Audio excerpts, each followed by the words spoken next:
पाक भारत कशीदगी के बाद नायब वजीर आजम इसहाक डार का पहला दौरा चीन। बीजिंग में हुकाम से मुलाकातें शेड्यूल।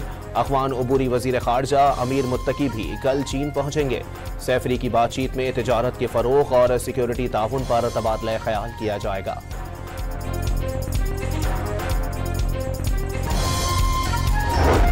पाकिस्तान जंगबंदी पर कायम रहेगा। जारहत की गई तो जवाब फौरी और फैसला कुन होगा। तर्जुमान पाक फौज का दुश्मन को इंतबाह।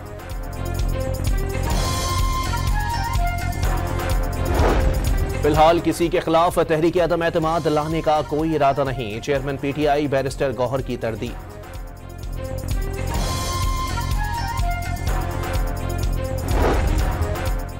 सेनेट में कम उम्री की शादी पर पाबंदी। CPEC authority bill, anti rape investigation तरमीमी बिल और मोटर व्हीकल्स तरमीमी बिल मंजूर। घर की इंस्टीट्यूट बिल कायमा कमेटी के सुपुर्द।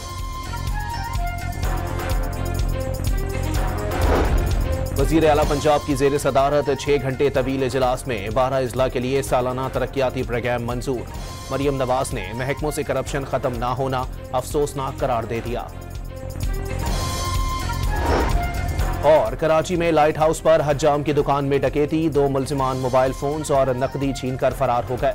वाकये की सीसीटीवी फुटेज सामने आ गई।